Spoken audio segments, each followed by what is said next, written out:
Special topic, special episode. చాలా మంది sir dead end plots గురించి చెప్పండి, అసలు డెడ్ ఎండ్లో ప్లాట్ ఉంది మేము కొనొచ్చా?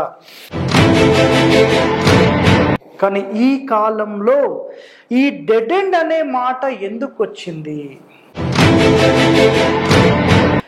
ఉత్తరం నుంచి వచ్చి దక్షిణంలో డెడ్ ఎండ్ ఉంటే, అంటే ఆగ్నేయంలో డెడ్ ఎండ్ ఉంటే ఎలాంటి లాభ నష్టాలు ఉంటాయి? అదేవిధంగా ఇక్కడ నైరుతి నుంచి ఇలా వచ్చి దక్షిణ ఆగ్నేయానికి డెడ్ ఎండ్ ఉంటే ఒరిజినల్ సెటిల్మెంట్ ఆఫ్ ద రూల్సే మీరు పాటించినప్పుడు గివన్ ఎందుకు?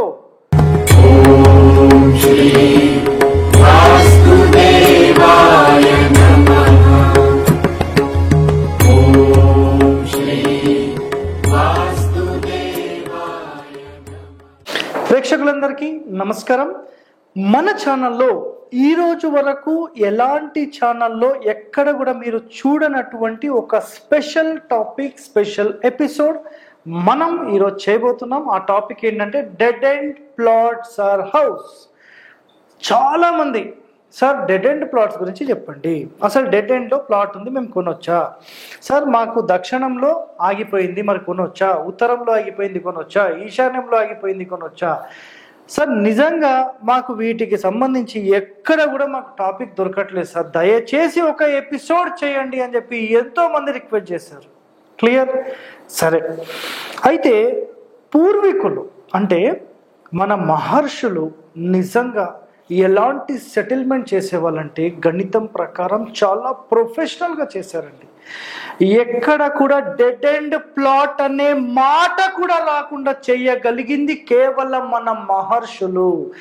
స్థాపత్య వేదంలో, గ్రామర్ ఆఫ్ కన్స్ట్రక్షన్లో, టౌన్ సెటిల్మెంట్లో వాళ్ళు చేసిన ఒక ప్లానింగ్ మీరు చూస్తే ఎక్కడ కూడా డెడ్ ఎండ్ అనే మాట మీకు కనపడదు. అలాంటి ఒక ప్రొఫెషనల్గా వాళ్ళు చేశారండి. కానీ ఈ కాలంలో ఈ డెడ్ ఎండ్ అనే మాట ఎందుకు వచ్చింది ఆలోచన చేయండి. ఎక్కడైతే మన రోడ్స్ ఉంటాయి, ఫర్ ఎగ్జాంపుల్ ఇక్కడ చూడండి, ఇది మొత్తం ఒక కాలనీ అయితే ఈ కాలనీలో ఏం చేస్తారంటే యాక్చువల్ కాలనీ ఎలా ఎస్టాబ్లిష్మెంట్ చేయాలంటే ఇక్కడ చూడండి, 4 వైపుల రోడ్ ఉండి ఇది లేదు, మళ్ళీ ఈ మూల ఎందుకు పెరిగింది అంటారేమో. సో 4 వైపుల రోడ్ ఉండి మధ్యలో మాత్రమే మీకు ఈ మొత్తం కాలనీ సెటప్ చేయడానికి అనుమతి ఉంది. ఇది ancient building architecture, town planning సెటిల్మెంట్లో ఇది మనకు 100% ఉంది.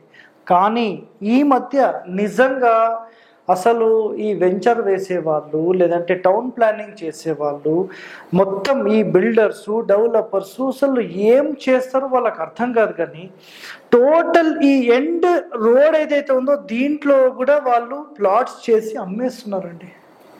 ఏం పద్ధతి అండి ఇది? ఆలోచన చేయండి. నిజంగా ఒక గవర్నమెంట్ బిల్డింగ్స్ లేదంటే గవర్నమెంట్ ప్రాజెక్ట్ మీరు ఒక కాలనీ తీసుకుంటే 4 sides కూడా రోడ్స్ ఉంటాయండి. అవి నిజంగా నంబర్ 1 అని నేను చెప్తాను. కానీ అదే ఒక సాధారణ ప్రజలు నివసించడానికి ఇలా చేయట్లేదండి. మొత్తం స్థలం రౌండప్ మొత్తం ప్యాక్ చేసి సెంటర్లో ఒక ఎంట్రన్స్, ఒక గేట్ ఇచ్చేసేసి ఓ పెద్ద డిజైన్ ఇచ్చి పెద్ద ఆర్చ్ ఇస్తున్నాం. మా యొక్క టోటల్ వెంచర్లో పెద్ద ఆర్చ్ ఉంటుంది, సెక్యూరిటీ ఉంటుంది. దేనికోసం అండి? ఒరిజినల్ సెటిల్మెంట్ ఆఫ్ ద రూల్సే మీరు పాటించినప్పుడు గివన్ ఎందుకు? ఇవి అడిగే వాళ్ళే లేరు. సార్ మాకు 200 గజాల ప్లాట్ ఉంది, మాకు జహీరాబాద్ రోడ్లో ఉంది, లేదంటే ఇక్కడ శ్రీశైలం హైవేలో ఉంది, తిరుపతి హైవేలో. ఏం చేసుకుంటారు? ఒక proper way of building construction నియమాల ప్రకారమే లేనప్పుడు, ఒక టౌన్ సెటిల్మెంటే లేనప్పుడు మీరు ఏం చేస్తారు? అర్థమైందా? నిజంగా ఒక టౌన్ సెటిల్మెంట్ ఎలా చేయాలి అంటే చాలా సింపుల్, గుర్తుపెట్టుకోండి. మొత్తం టౌన్కి సంబంధించిన 4 sides రోడ్స్ పెట్టి ఎక్కడ కూడా డెడ్ ఎండ్ ప్లాట్ లేకుండా మీరు చేయగలిగిన రోజు ఇది నంబర్ 1 సెటిల్మెంట్ అని మాట్లాడొచ్చు. ఇది గుర్తుపెట్టుకోండి, రాసి పెట్టుకోండి, హరివాస్తు చెప్పిన మాట.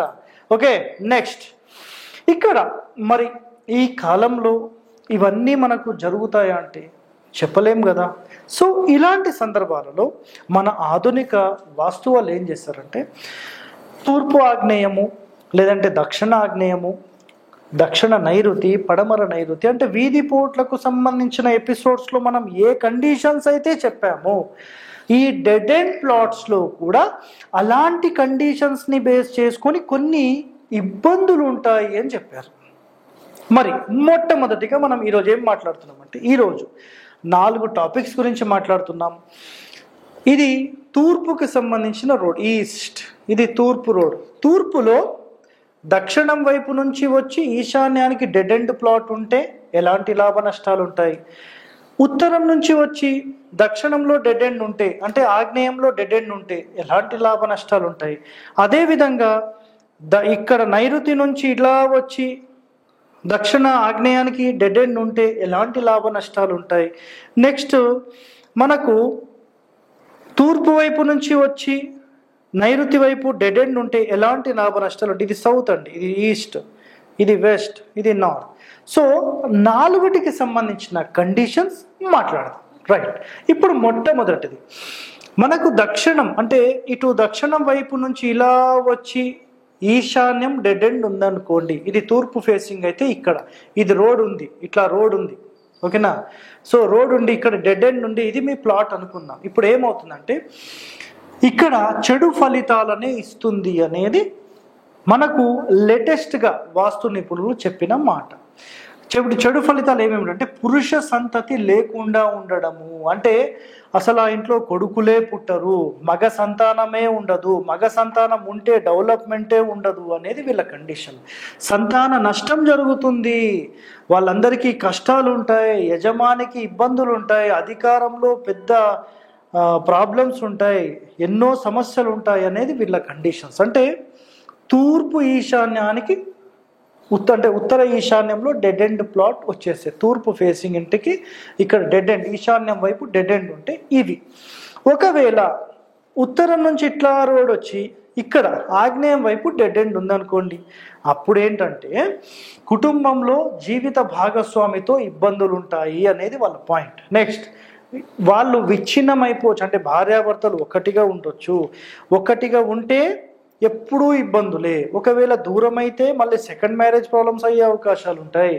భార్యాభర్తలు ఒక చోట ఉంటే అన్యోన్యంగా ఉండరు, ఒకవేళ దూరం అయితే మళ్ళీ సెకండ్ మ్యారేజ్ జరిగే అవకాశం ఉంటుంది. వీళ్ళు దూరం అయితే ఒకళ్ళు ఇక్కడ ఇంకోళ్ళు ఎక్కడో ఉంటే ఇల్లీగల్ అఫైర్స్ వచ్చే అవకాశం ఉంటుంది.